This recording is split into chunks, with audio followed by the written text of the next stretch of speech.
कौन लोग इस देश में सत्ता में आए थे, कौन कौन लोग सत्ता में हैं। जातों ने तो कुर्बानी दी, लेकिन जाकर के नाम पर सत्ता में बैठने वाले लोगों ने जानों के लिए कुर्बानी नहीं दिया। कितने ज्यादा सीएम बने, लेकिन बिहार के जानों ने जिस तरीके से जिस संगठन में एमएलए बनाया, मंत्री बनाया और भारत सरकार में भी हमारे लोग थे। हम जानना चाहेंगे कि आज तक का ही जमीन के बारे में किसी ने चर्चा क्यों नहीं की।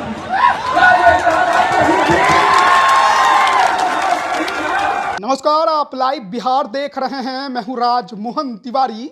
जन अधिकार पार्टी के सुप्रीमो पप्पू यादव ने आज मधेपुरा में यादवों के बीच ऐसी बात कह दी है जिसके बाद एक बार फिर बिहार में यादव राजनीति तूल पकड़ते दिखाई दे सकती है। दरअसल आज मधेपुरा के बीएन कॉलेज स्टेडियम में अखिल भारत वर्षीय यादव महासभा का आयोजन किया गया था, जिसमें शामिल होने के लिए पप्पू यादव भी पहुंचे थे। उनका भव्य स्वागत भी हुआ, लेकिन उसके बाद जब उन्होंने अपना संबोधन शुरू किया तो उन यादव नेताओं को निशाने पर लिया जो लंबे समय तक सत्ता में काबिज रहे। लेकिन आज यादवों का हश्र समाज में क्या है, उस पर उन्होंने तीखे सवाल पूछे हैं। सबसे पहले सुनिए पप्पू यादव क्या कुछ कह रहे हैं। जो गांव से यहाँ आए हैं मेरे लिए इस यादव महासभा में, इस पर तुम देखते बुजुर्ग, सभी अभिभावक, क्रांतिवीर, कर्मवीर, छात्र युवा साथियों, आपसे बहुत उम्मीद है इस दुनिया को, आपसे बहुत विश्वास है इस दुनिया को। हमें शालीनता, जहाँ अनुशासन नहीं होगा, जहाँ शालीनता नहीं होगी, वहां पर कोई भी संस्था, कोई भी समाज, कोई भी परिवार का निर्माण नहीं होता है। मैं युवाओं से आग्रह करूंगा कि आपको अपनी मर्यादाओं को लाने की आवश्यकता नहीं है। आप क्रांतिवीर हैं, आप कर्मवीर हैं, आप क्रांतिकारी हैं। इसीलिए मैं आपसे बहुत उम्मीद करता हूं। मैं उनके साथ साथ अपनी माँ बहनों का भी, जो यहाँ पर बैठे हैं, उन सब का, पत्रकार जी का, मैं दो बात तीन बात ही करके अपनी बात समाप्त करूंगा। मैं कहना चाहूंगा, मैं सर्वे आया और उस सर्वे में क्या है, हम यहाँ पर बैठे सारे जादव किसानों से पूछना चाहेंगे। आजाद हिंदुस्तान के बाद एक सर्वे आया जिसमें 14% यादव बिहार में है और वो 14% यादव में सबसे ज्यादा गरीब बिहार का। कोई भी जाति, कोई भी राज्य, कोई भी जिला एक किसी जाति का नहीं है। और मैं मानता हूं यदि महाभारत के इतिहास को थोड़ा सा मानूं तो सुदामा के बगैर हम अधूरा हो जाते हैं। यदि महाभारत के इतिहास की सत्ता तो मैं मानूं तो अर्जुन के पराक्रम को कृष्ण ही चयन किया, मैंने नहीं चयन। यदि मैं सुदामा की बात को मानूं और कृष्ण की बात को मानूं तो इतिहास हमेशा कृष्ण यादव का, माधव का, हमेशा से मानव भेद, मानव का धर्म है, विश्व बंधुत्व का हो, एक चूल्हा, एक चौका, एक मानव समाज, यही विश्व की उन्नति रही है। कृष्ण ने हमेशा सभ्य कृष्ण ने हमेशा संग्राम संभव बनाया, कृष्ण ने हमेशा सार्वभौमिकता की बात, कृष्ण ने हमेशा मानव कल्याण की बात, कृष्ण ने हमेशा के खिलाफ इनको बचाने की बात आई तो कृष्ण बचाया, और प्रवर्तन को उठाने की बात आई मानवता के लिए इनके खिलाफ तो कृष्ण ने बचाया। आप इस इतिहास को तय करके देखेंगे। मैं बहुत बार से यहाँ हमारे अनुज टुनटुन यादव की, हमारे यहाँ बेटा प्रमोद प्रेमी जी, हमारी बेटी भी यहाँ सिंगर आई है, हमारी बहन छोटी, ये लोग जातों पर गीत गाते हैं, ये लोग समाज निर्माण पर गीत गाते हैं। मैं उनका भी एक सम्मान करना चाहूंगा। लेकिन आप इस बात पर सोचिए, यहाँ का बहुत लोग बैठे हैं, छोड़ दीजिए, हमको देखिए, छोड़ दीजिए, आप हमको देखिए और आप हमको सुनिए।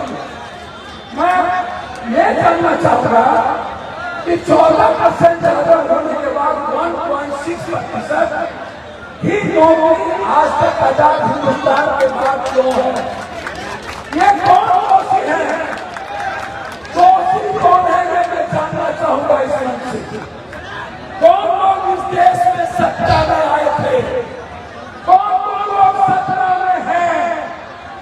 जातों ने जो कुर्बानी दी, लेकिन जात के नाम पर सत्ता में बैठने वाले लोगों ने जानों के लिए कुर्बानी नहीं दिया।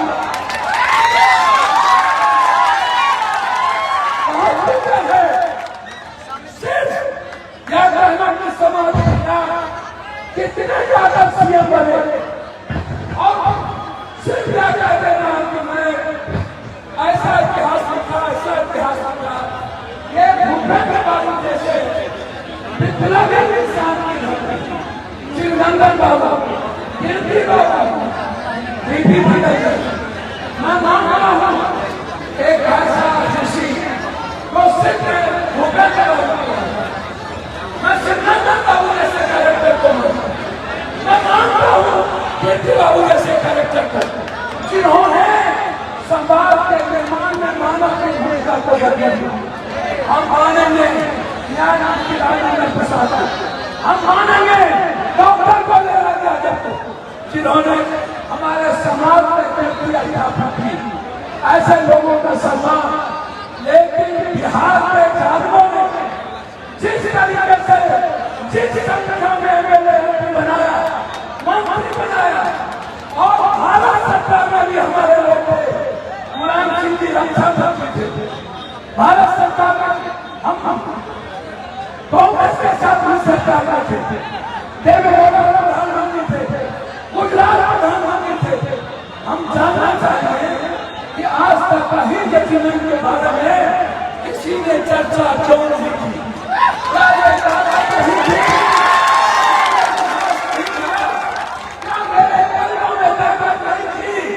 हम छोड़ देते मंत्रिमंडल, हम इतिहास लिखते, क्यों नहीं इतिहास लिखा किसी ने? सिर्फ क्यों? तो अभी आपने देखा और सुना किस तरीके से जो यादव महासभा का जुटान था, जिसमें पप्पू यादव पहुंचे थे, किस तरीके से उन्होंने जातीय गणना को लेकर कई सवाल खड़े किए। सीधे तौर पर पूछा कि जात में सबसे ज़्यादा यादव हैं, लेकिन गरीबी भी सबसे ज़्यादा यादवों में है, पिछड़ापन सबसे ज़्यादा यादवों में है। तो जो नेता लंबे समय तक सत्ता पर काबिज रहे, अपने आप को यादव का नेता बताते रहे, आखिरकार उन्होंने इस समाज के लिए क्या किया, अब जानने और समझने की जरूरत है। आपको बताएं कि लंबे समय से पप्पू यादव फिलहाल अकेला चलो की राजनीति कर रहे हैं, किसी गठबंधन का हिस्सा नहीं है, लेकिन 2024 के लोकसभा चुनाव से पहले अपनी पकड़ को मजबूत करने के लिए तमाम रैलियां और जनसभाएं तो वो करते रहते हैं। महागठबंधन में शामिल होंगे नहीं होंगे कोई नहीं जानता, पूर्णिया से लड़ने का ऐलान कर चुके हैं, लेकिन मधेपुरा की धरती पर भी अक्सर वो दिखाई देते हैं। और आज जब यादवों के बीच पहुंचे थे, तमाम यादव समाज के लोगों की भीड़ वहां जुटी थी, उनके बीच उन्होंने एक ऐसा सवाल खड़ा कर दिया है जो लालू यादव और तेजस्वी यादव पर प्रश्न चिन्ह खड़ा कर रहा है। जाहिर है लालू यादव और राबड़ी देवी के शासनकाल की ओर उनका इशारा देखने को और समझने को मिल रहा है, और वो यही पूछने की कोशिश कर रहे हैं कि आखिरकार जब इतने लंबे समय से यादव समाज के नेता सत्ता में रहे और अपने आप को यादवों का नेता कहते रहे, तो फिर यादव समाज के लिए उन्होंने क्यों नहीं कुछ किया? पिछड़ापन भी सबसे ज्यादा, गरीबी भी सबसे ज्यादा है, तो इसका जवाब कौन देगा? अब देखना होगा इस पर राजद की तरफ से क्या कुछ प्रतिक्रिया आती है। बने रहिए लाइव बिहार के साथ। आप सभी का बहुत बहुत धन्यवाद। लाइव बिहार YouTube पर सब्सक्राइब और Facebook पर लाइक जरूर करें।